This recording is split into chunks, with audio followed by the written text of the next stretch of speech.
Good afternoon, everyone, and welcome to Hot Topics in Texas Digital Higher Education. I'm Judith Sebesta, the Executive Director of the Digital Higher Education Consortium of Texas. And today our hot topic is the relationship between pedagogy and educational technology. And I'm so pleased that for this webinar, we have co-organized it and are co-hosting it with our partner and good friend, the STARLINK network. Before we start, just to let you know, the webinar will be recorded and archived and available on both the Digitex YouTube channel and via the STARLINK network.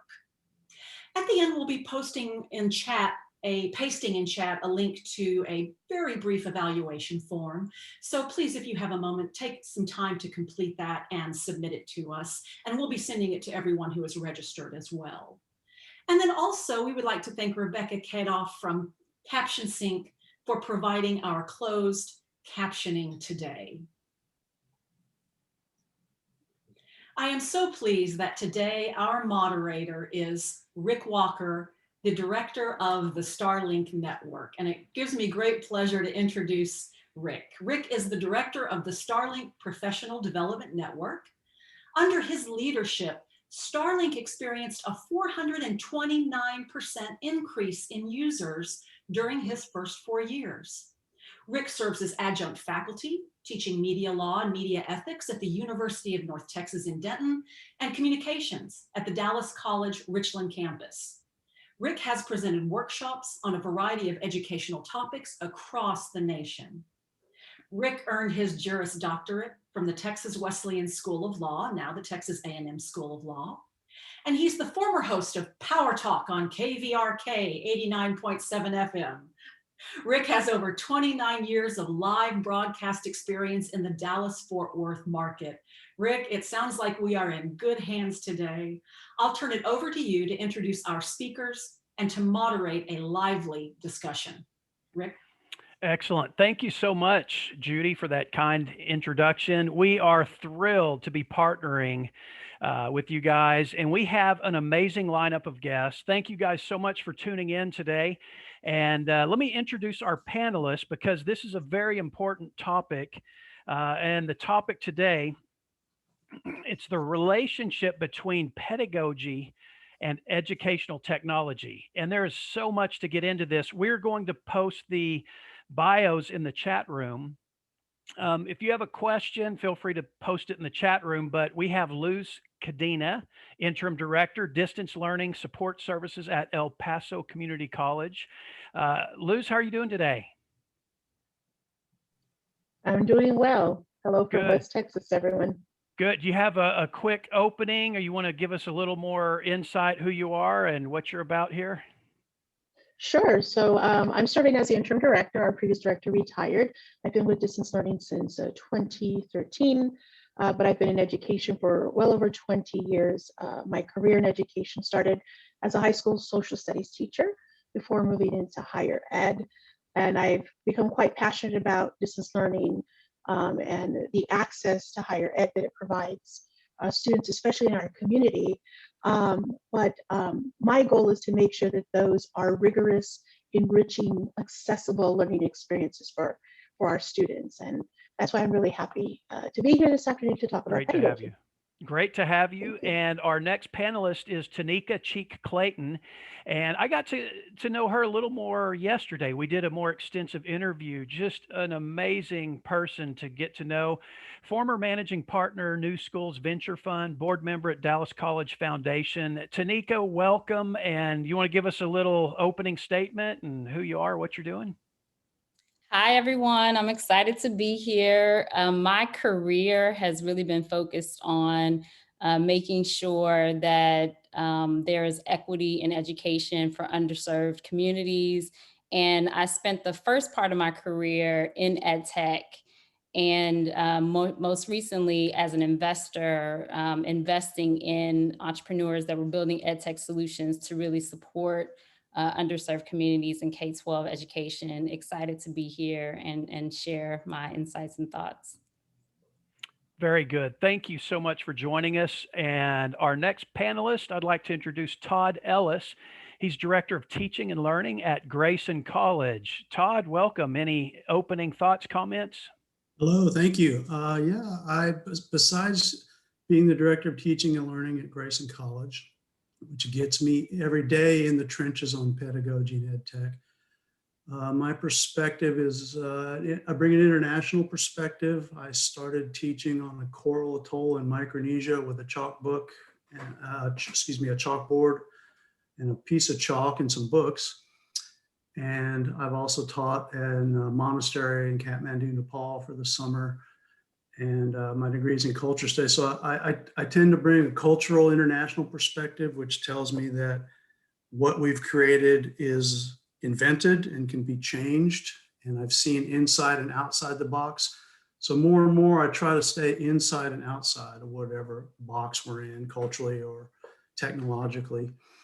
Also, I think it's relevant that I have been a privacy and anonymity advocate since 2012.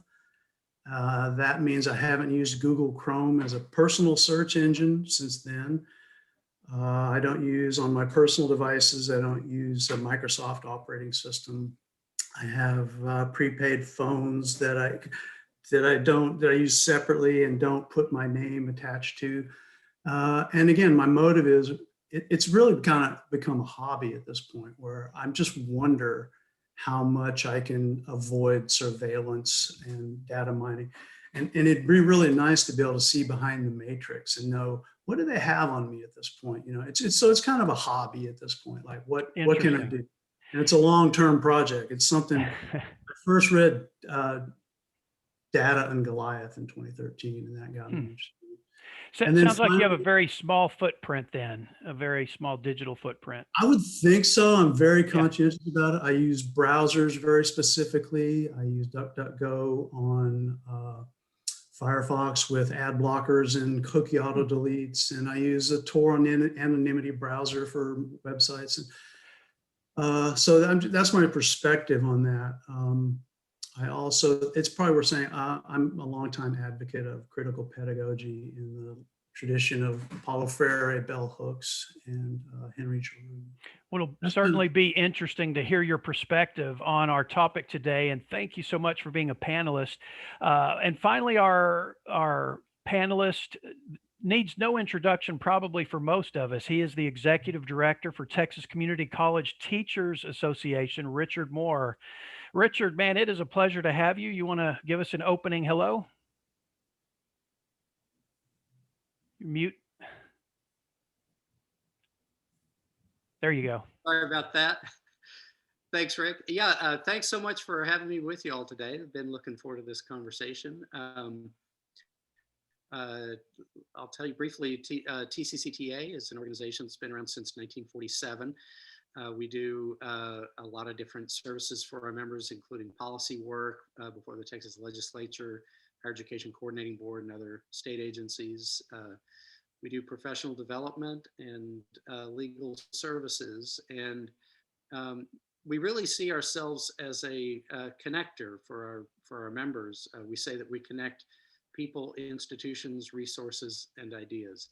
And I've been interested in this topic for a long time and very interested to hear what the other panelists have to say today, because connecting our folks with the brilliant minds you've assembled today is the kind of work we see ourselves doing. So thanks for letting me be a part of it.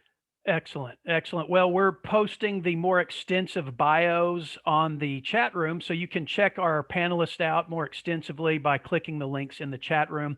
Also want to remind you, if you have a question, feel free to post it in the chat room and we'll get to as many questions as we can.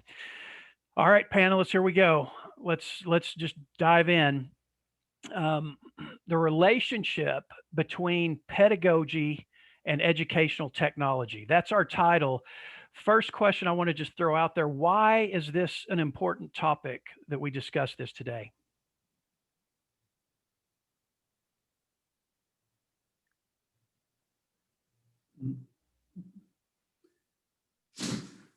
I'll take a stab at it to get it started. It's important for different reasons.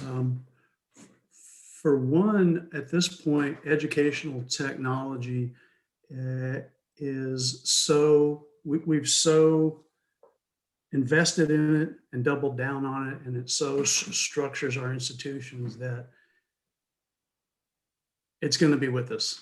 And there's, thank goodness, in the past year, you know, it's really saved education.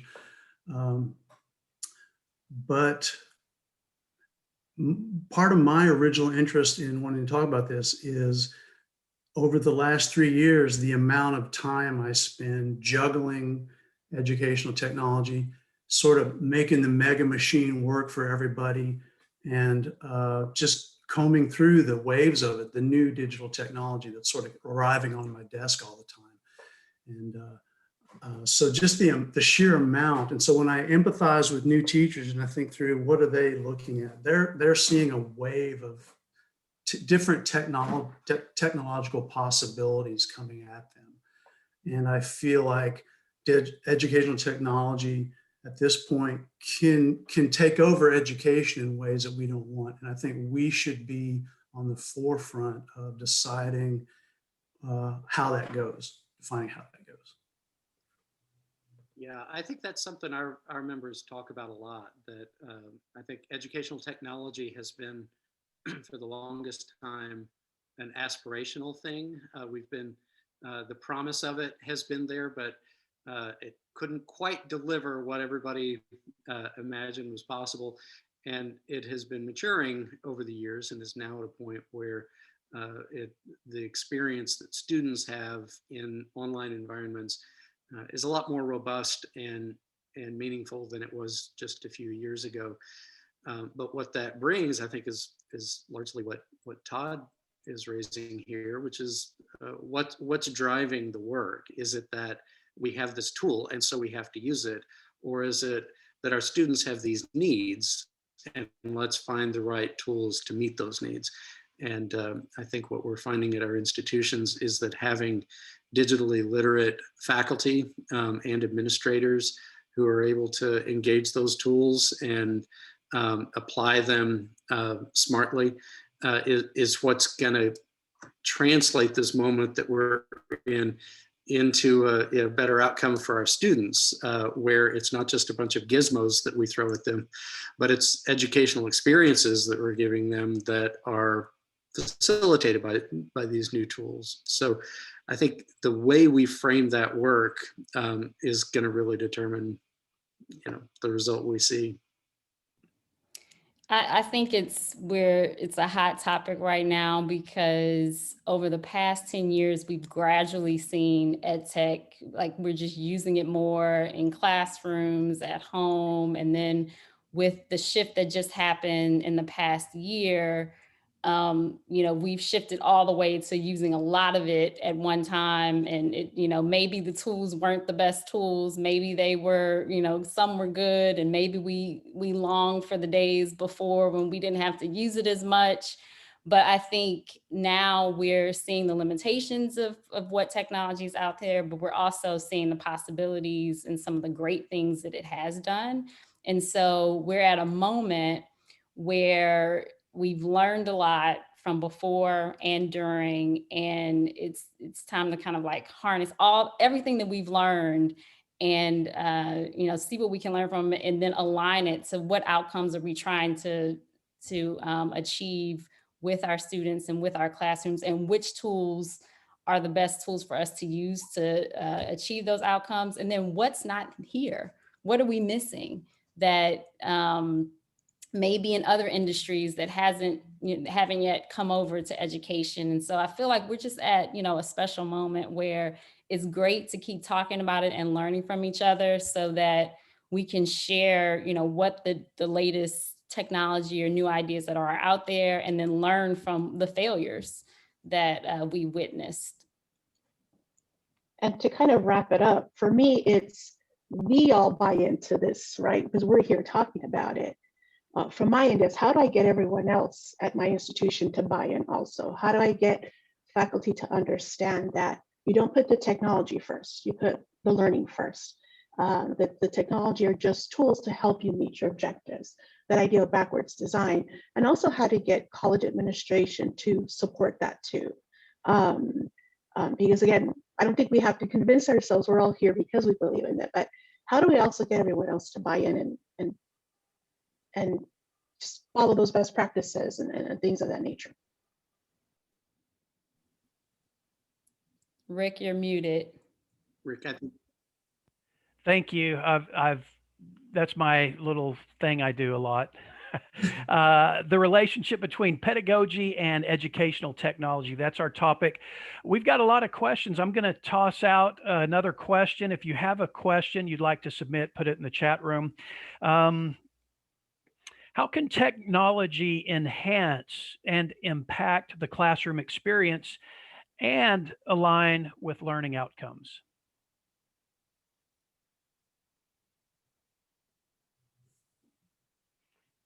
I'm happy to take that one. I think it can enhance in a lot of different ways, and I'll just kind of go through some and then maybe give one example. One way it can enhance is by giving students a safe environment to practice things that may be, risky if they're learning something. So a quick example of something like that is if you're learning how to fly a plane the first time, in a simulated environment, it's a great, tool to be able to practice and make mistakes and whatnot. Other ways it can really support learning outcomes is if it's providing extra capacity for teachers to do something that provides, whether it's targeted feedback to students or something that that there's a limited time scope that teachers can do that, but then you've built technology that actually can provide that feedback to students in real time. An example of this is a company called quill.org. They are really focused on writing, and they recognize that teachers don't have time to, as much time as is needed to help students go from fragmented and run-on sentences to coherent concepts. And so they've used machine learning and developed an algorithm to be able to provide students with real-time feedback as they're writing against a writing prompt. And think about if all the students were going through something like this to get better, like in our colleges, community colleges, I know you all would be so happy to see the writing on the other end, the outcomes, if we're able to leverage interesting technologies. But those are just a few ways that and then I'll just add one more and let you all weigh in too. One of the number one priority, at least for K-12 teachers, and it was also for parents too, is finding technology that can personalize instruction to meet the needs of where students are.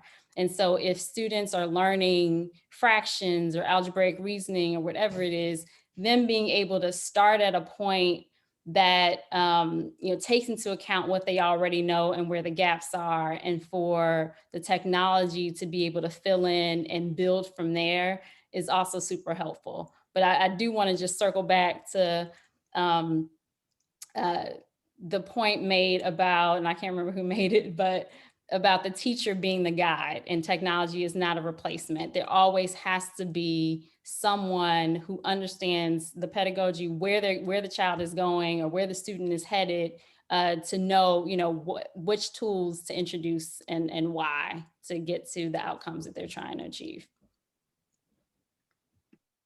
And Rick, I think something we've learned in this COVID experience, because we've had to lean so heavily on technology in ways that we haven't before, is knowing kind of when to deploy which medium. When do we do an asynchronous assignment that students can work on? When do we do something that's synchronous and online?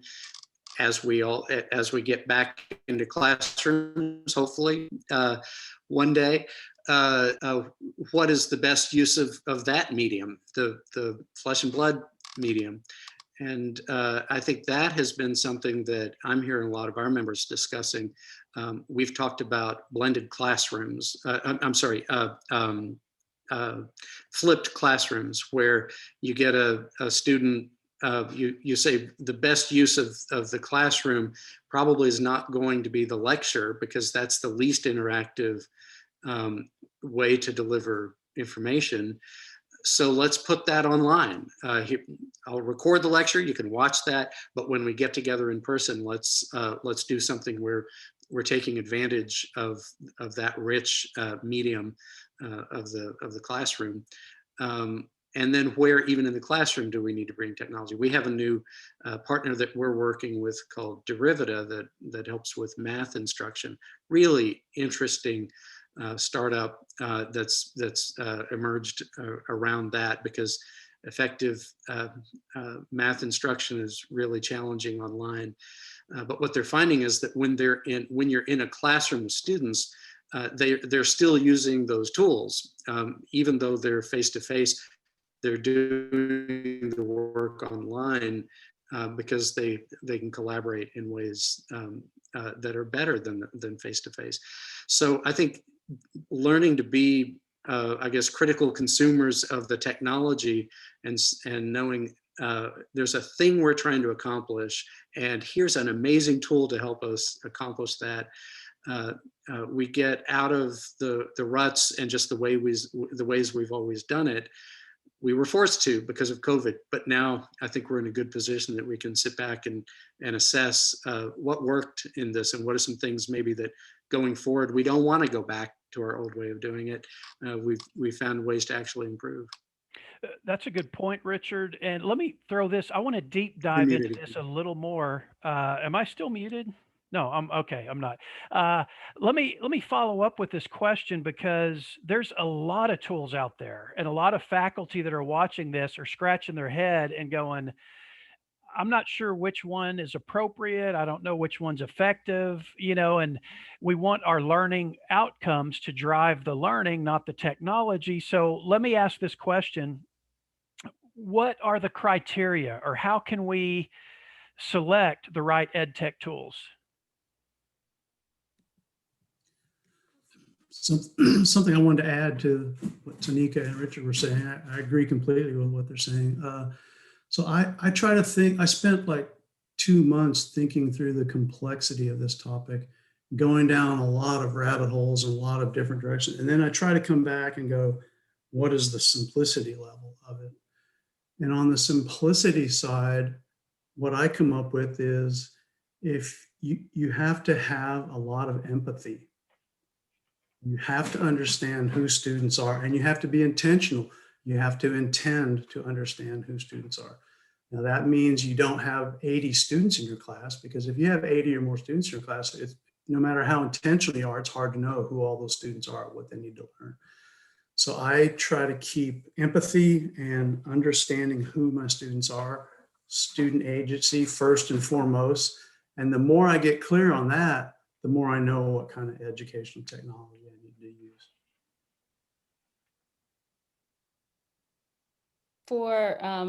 So criteria, and I think I'm going to answer this based on, Rick, the criteria that I'm assuming that they should be thinking about when they're selecting tools. So starting with, how comfortable are you using new tools? And so what I like to say is, there's innovator groups who are willing to work with like a new beta product.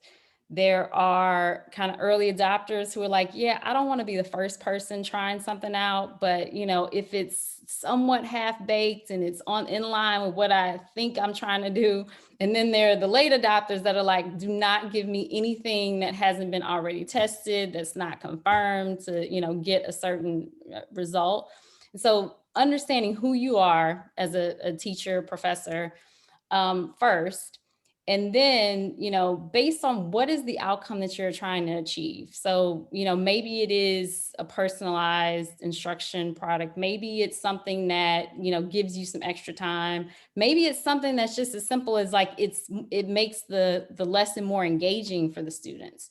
And so there's not going to be some gold standard efficacy study about, engagement. There may be, but there may not be. It may just be something that, the students consider to be fun or interactive or immersive. And so thinking about all those things, and then once you identify kind of where you are in that spectrum, if you're in the late adopter, you're going to be looking for tools that have established companies, that have already done studies, that have other professors that have used it. So you're going to be relying on testimonials from other your colleagues, and then that'll kind of let you know, like, is this the right tool for me? If you're on the innovator side, then maybe there's not a tool that's out there that's actually doing it. And so you could go to a company that may be doing something adjacent to what you want them to do, and suggest, hey, why don't you all try something out like this? Or maybe you want to start your own edtech company to solve it too. But my point being, there's still so much out there for us to discover and to innovate on. So just understanding where you are in the spectrum, and knowing that, because I've worked with lots of entrepreneurs in this space, and they are eager to get things out that teachers and students really find valuable. And so, there is a market out there. And so if there's something that you wish they would build, talk to the people that are building in the space, and see, where they are. It may be on the product roadmap, or, it may not be, but so I encourage you all to engage with the companies and developers who are doing this work. And I think it's important to have faculty, teachers, as part of the decision-making process. No one knows what faculty need except for faculty. And so having the IT department choose a technology is not going to work. Faculty need to get their hands in there. They need to ask questions during the demos, and ask those really hard-hitting questions. And if they can get their hands on any of the technology to practice and play with it, they're the ones who are going to say, this is going to work for us, or this isn't going to work for us. So I think making sure that faculty are part of that decision-making process is key. Yeah, I think also it's important to have communities of faculty talking with each other. Often, if you're struggling with something with your students, you're probably not the only one. And talking with your peers and saying, what are you finding? Have you found a solution for this? Are you struggling with this as well? If y'all haven't, maybe we could come up with something together. And often I think when you start those conversations, you find that there are, kind of power users in different areas that have something that they're really into, and they can be your resource when that's the thing you're needing more information about. But it starts with conversations, and I would say the sooner the better. Don't wait until you're really behind and catching up, but get those conversations started now. Find out who's doing what and who's having progress in different areas or interests in different areas, and get those relationships going within your department and across departments, so that when a need comes up, you already have that pool to draw from. Excellent. Any more thoughts? And I would also remember to involve students and find out student feedback. It's really important to get what they're, not only on new technology, but on the technology that they're using, get their experience on that. We had a course recently. I really like the function of the technology Flipgrid. I don't know if anybody's used that. It's extremely complex. The user interface is very complex, but I liked what it did. And we tried it in a course where eventually it became another hoop that students had to jump through. We eventually decided that tool wasn't really helping, because once students learned how to use it, it became a hoop. So we removed it. And not to slam on Flipgrid. Flipgrid's an excellent tool. Like I say, I really like the concept of responding, for students who respond, do a lot of work on phones. It's easier to video your answer than to write it. So the concept's really good. And it would work a lot. Yeah, and it's not an endorsement, but it's just when we also remember to ask what students' experience of it is, we changed a little bit in that case. So. Excellent. And a quick reminder, if you have a question, you can throw it in the chat room and we'll get to your question. We also have a lot more questions we want to cover. And our topic is the relationship between pedagogy and educational technology.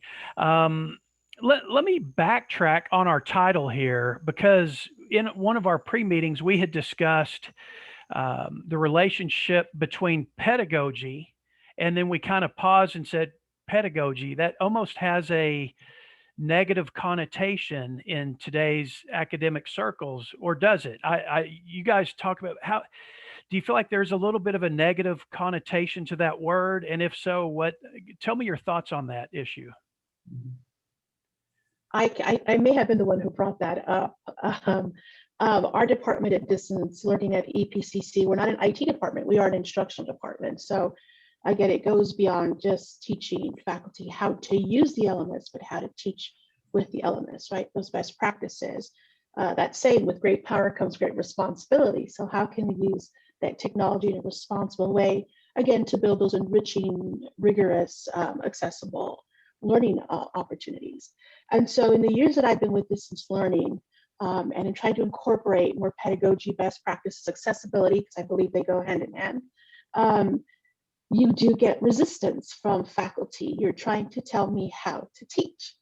And we want to make faculty understand that it's about putting more tools in their toolbox. And they can choose which tool they want to use, but we need to make them aware of those tools so that they can use them. And again, trying to get them to understand not to put that technology first. Backwards design. What are your goals and objectives first? And then you find the technology that's going to fit and help you meet those objectives. And so I brought up that question, why does it seem that pedagogy, I think especially in higher ed, and I may be generalizing here, but why does it seem to be such a bad word? And why does it seems that sometimes administration doesn't even want to go there either, to try to encourage faculty, because again, you often get that idea of it's my academic freedom. But I know that in our college policy, right underneath academic freedom, it talks about academic responsibility. And so I believe we do have a responsibility as faculty, because I teach at the college also, to do what's best so that we get, so the students are successful. And while we've had a lot of faculty at the college buy in and understand why we're trying to teach them the things we're teaching, and we still have those faculty who resist. And so how do we overcome that?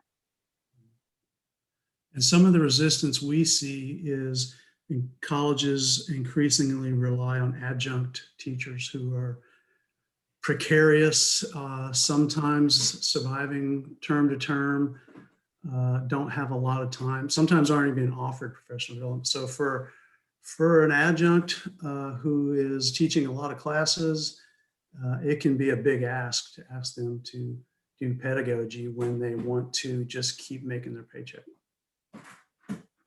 It's extra learning. Rick, I think a lot of this, just based on conversations I have with members, is the way you approach the topic. Pedagogy can sometimes be a word like, critical thinking. It makes it sound like you know what you mean by that, when most people really don't.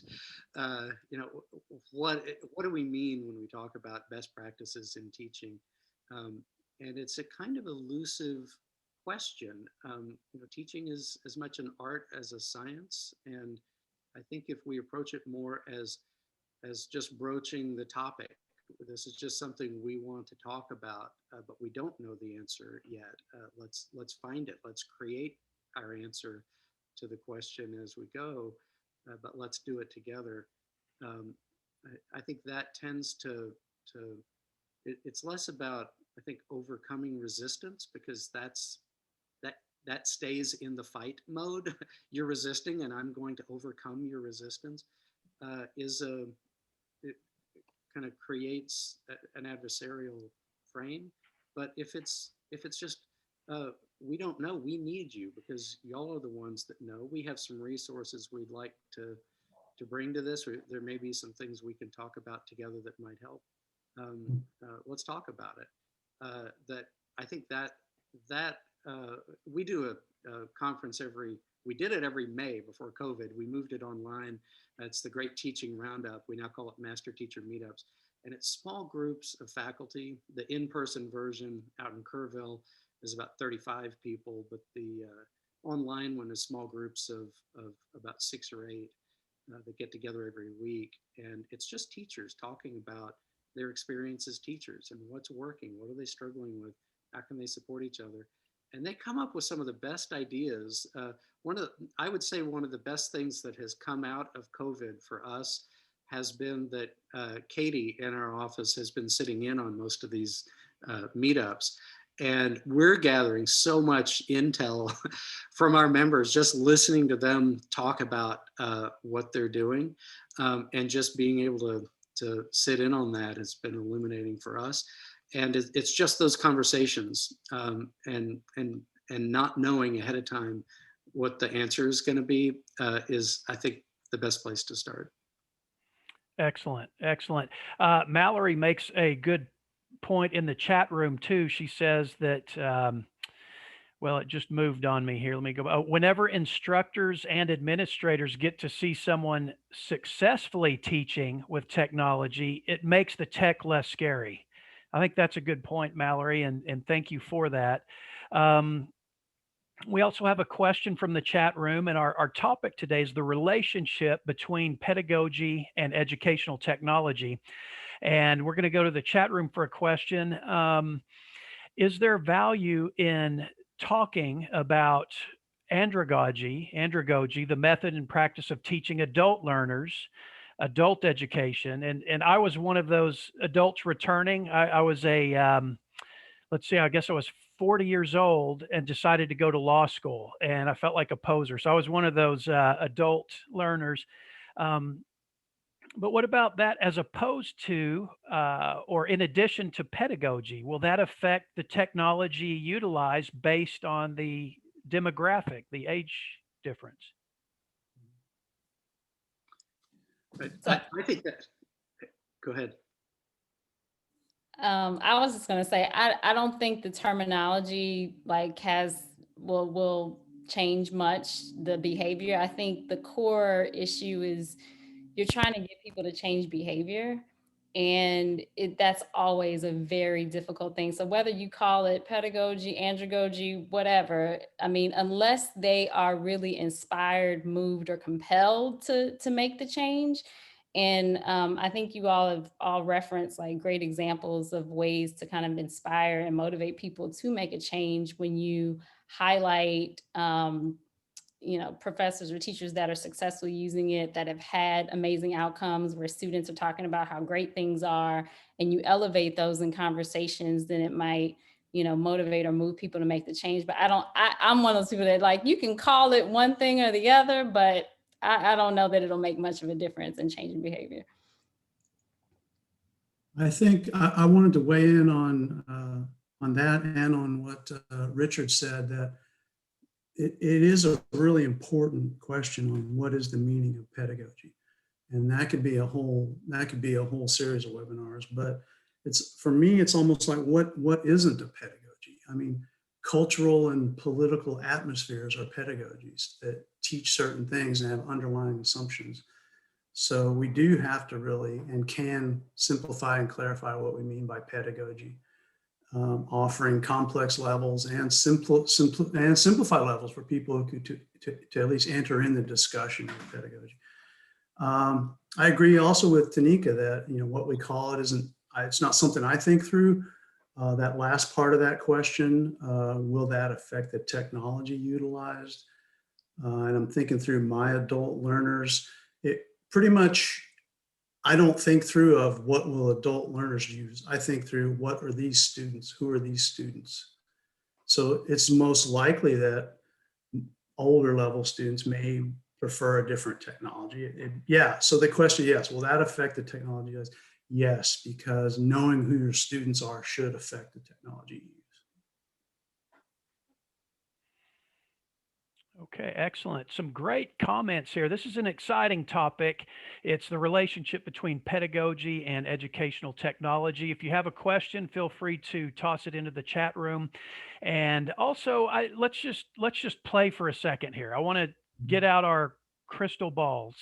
And I was reading a couple of articles, and Tanika and I were discussing this yesterday just a little bit. Amazon, they have 75,000 or so delivery drivers. They're using artificial intelligence and biometric cameras with 270-degree angles so they can see if you run a stop sign, they can see if you're yawning, they can see if your eyes look tired. And you, as a condition of employment for an Amazon driver, you have to sign that, hey, you acknowledge that the facial recognition biometric technology and AI will be employed in your vehicle. And it's to improve, obviously, driver safety and so forth. I wonder when we're going to have that in the classroom. A student yawns, they're not engaged, early warning indicators, and but here's another thought.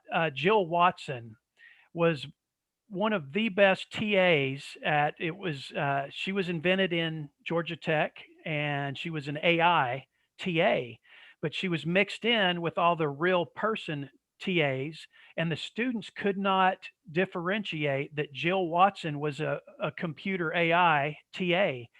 And they just thought, and she was voted like TA of the year because, man, it'd be 2 a.m. and Jill would be on it. You'd ask a question, she would respond. All these are technological advances and changes. And so I know the future is just mind blowing to me. And so I want to ask the panelists to take out your crystal ball and just kind of, let's have fun, project 5 years, 10 years. Where do you see us heading with technology in the classroom and ed tech?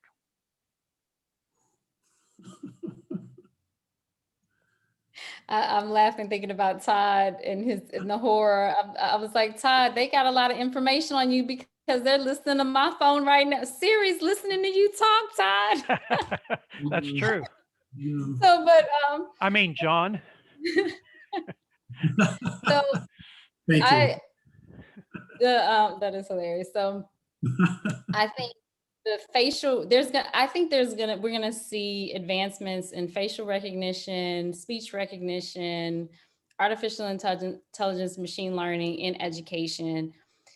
In the United States, I don't like, Amazon is doing that. I don't know that we'll ever get to a point where we're going to be using a lot of facial recognition in classrooms because of privacy and laws that we have here. But I know that in other countries, they are doing that, where there are classroom or cameras in front of whole classrooms monitoring student behavior and whatnot. So I would imagine there's going to be a lot more. We're just going to see innovation in those spaces over the next 5 years.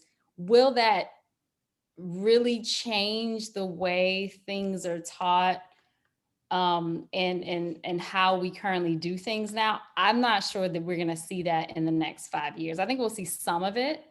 I believe that the big changes are going to happen when the kids who are digital natives, who grew up talking to Siri and on the phone and doing all this stuff, when they are teaching and they are building products to support teaching and learning, I think that's when we're going to see like a really significant shift in how teaching and learning takes place. But that's my crystal ball. That's where I am.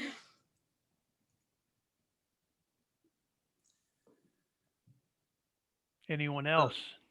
Well, Yogi Berra said that he wasn't good about making predictions, especially about the future. And I'm the same way. I'm not good at making predictions. It does seem, though, that our ethics have not kept up with our technological advances. And I think the ethics around technology is something we need to take a close look at. And I think as end users, certainly as institutions, we can be looking at the way we're employing the technology and what it is that we hope to get out of it. I think that's that's certainly a conversation that we need to keep um, at the front as we're doing this work. Um, I'm just not good at knowing what that's going to look like. I think that if we consider people who have written about technological history, like Neil Postman's Technopoly, we can say that all of this technology is already hitting us like a wave. It's coming at us. Facial recognition is coming at us. So all forms of artificial intelligence and surveillance are coming at us. And if we want to keep people and teachers and students at the center of education, not machines, we should resist artificial intelligence in the classroom. We should still be growing actual human intelligence in the classroom. I think it's going to be hard, even if we resist artificial intelligence, which one of the greatest thinkers of our time, Stephen Hawking, said is possibly a great threat to humanity. We need to think through, first of all, again, what do we mean by artificial intelligence? But I know when I was choosing using Lockdown Browser or Respondus Monitor for our school, I clarified with them very thoroughly that their tool uses facial detection, not facial recognition. And that was a deal breaker for me. I don't want facial recognition or artificial technology in the classroom. And finally, I'll say on this, to introduce this topic really, I'll say finally that looking at the work of Shoshana Zuboff at Harvard on surveillance capitalism, and Cédric Durand in France on techno-feudalism, if we look at the nature of the digital economy and the monopolies that have formed within it, we should try to take back and make education people-centered. Keep Good it. thoughts. Okay. We've got a bunch more questions. If you have a question for the chat room, feel free to toss it in there. Richard, you had mentioned ethics and technology, and that's an interesting point. And I think it segues good into this next question. We had talked about asking this question, and that is, how can EdTech support the intersection of creativity and racial justice, equity, and access? That's a conversation that we have spent a lot of time on this year as an association. That's been a real focus for us. Not just trying to survive COVID, but find ways to thrive and to create new possibilities and to kind of expand the conversation and not just stay in a kind of a triage mode. And so when that's the goal, then you're going to look at technology in a different way than if you're saying I'm using technology just to get through a crisis. And that's something that I think a lot of our members are very interested in. A lot of that, though, is really about engaging students in the discussion, in what Todd was just saying we're using technology, in reflecting on it, saying I'm using technology as an instructor with you in this way. Let's reflect on the impact of that and the implications of it. How does it empower you? Does artificial intelligence atrophy some things that we're trying to strengthen in instruction? Those are things that I think students have a lot of insight about if we just ask and give them an opportunity to respond, and then to create, to actually create digital artifacts or physical artifacts in their work in the context of your classroom. But it's all about the difference it makes in the student, and is it making them more capable, stronger, more resilient, or not? I mean, to me, that would be sort of the guiding principle a faculty member can use. Is this tending to make my students more capable or more reliant on the technology? And that's something that we have to stay ever vigilant on. I don't know that there's an end to that. When I think about the intersection of education, edtech, and underserved communities, or, when we're focused on equity, I think about it in terms of access. So ensuring that students and families have access to their teachers, they can communicate effectively with them, they have access to the learning materials and the tools that other people have access to. And so I think we've seen, it's been inspiring to see how communities have come together to really try to support Wi-Fi access and access to computers and laptops to students and families, over this period of time. So I feel like we've made up some ground. If there's some silver lining in this mess that we went through, like we've probably made up some ground there. And then I also think about what are the materials that they're engaging with, what are the tools that they're engaging with, and making sure that there's representation, that there's cultural relevancy, and that what we're building. I think my concern with any type of ed tech is that growing up as a Black person, most of the books that you read growing up were white protagonists, very little representation. And so you want there to be engagement, as Richard talked about, with the people that are building the products, with the stories that are being written, with the content, that it is representative and reflective of the diversity of the country that we live in.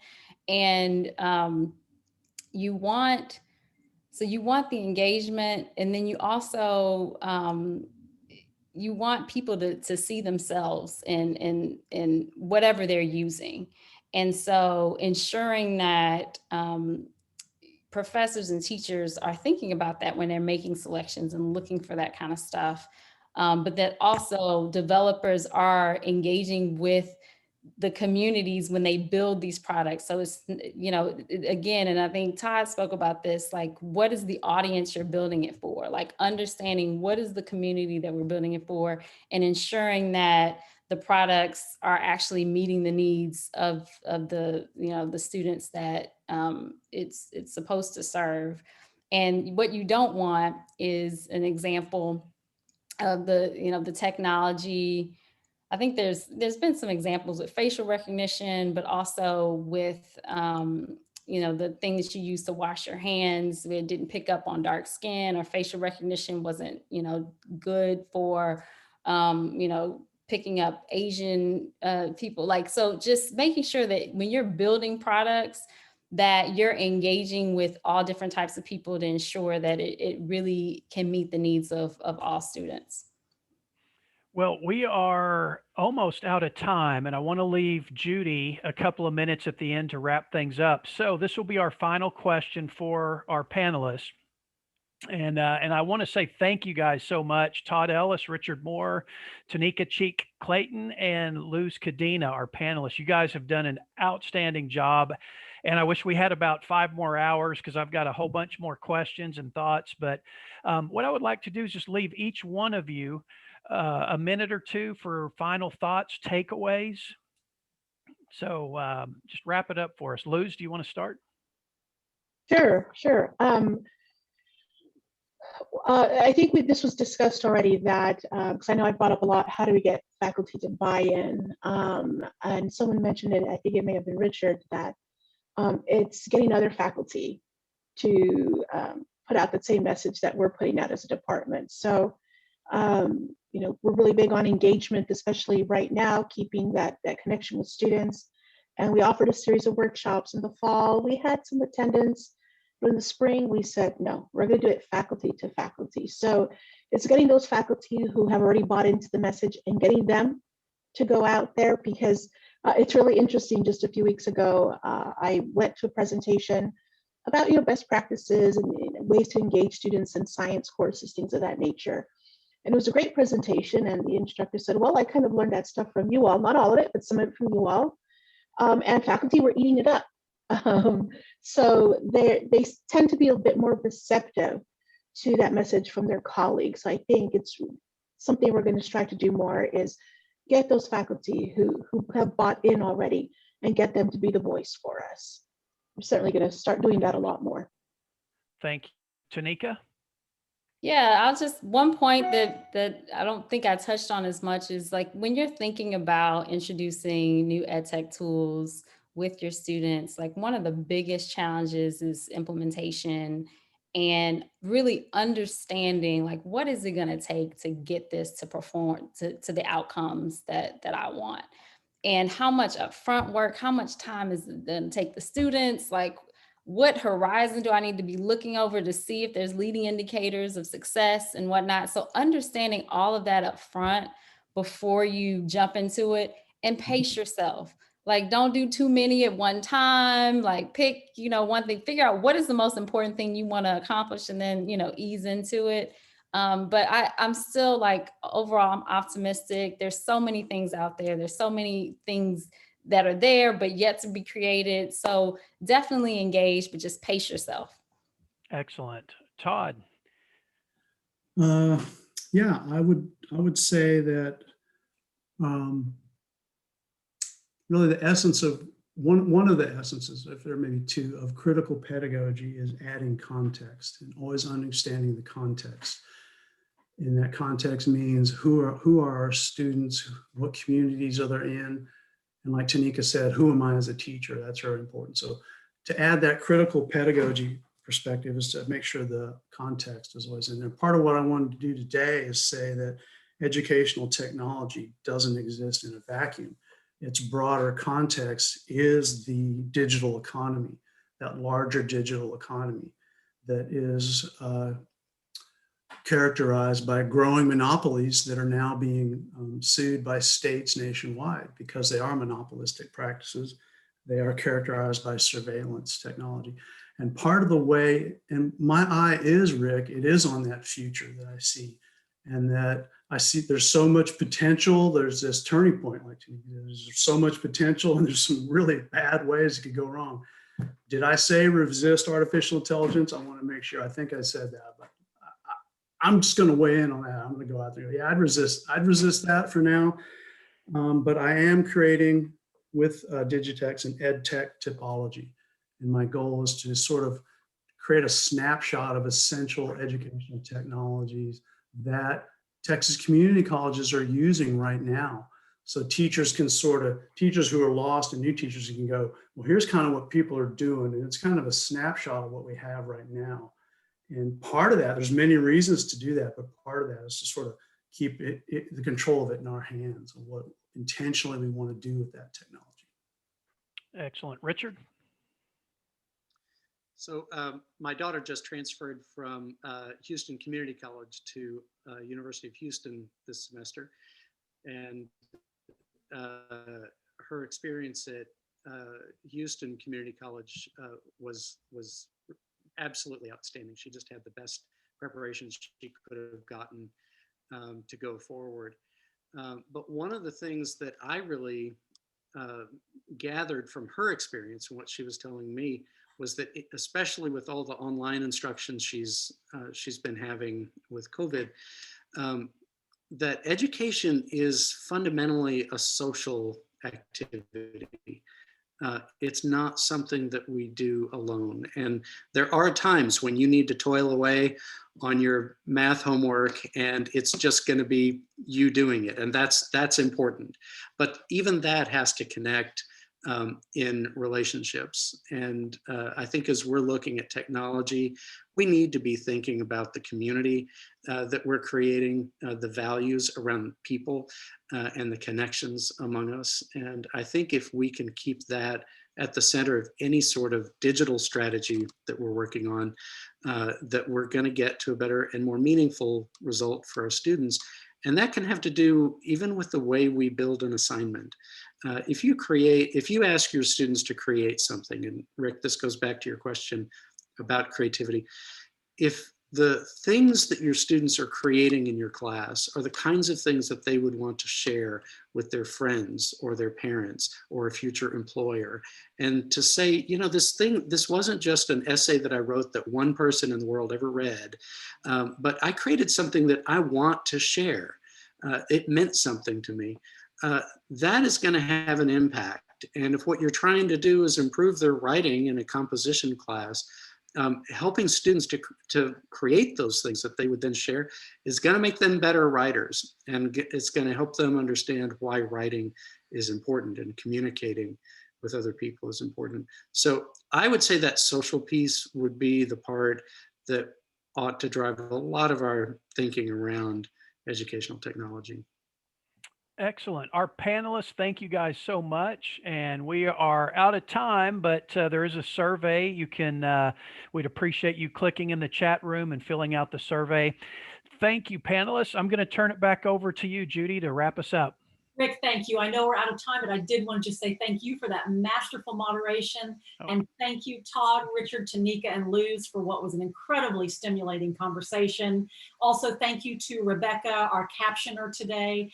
And stay tuned because the next webinar in our Digitex Hot Topic series is coming in late May and early June. If anyone has any ideas of a hot topic they would like to hear about, please don't hesitate to contact me. My email address is there. There's our website, our Twitter handle, and just thanks again, everybody, for joining us, and to our moderator and speakers. Everybody, take good care. Thank you. Thank you. Bye-bye. Thank you. Thank you.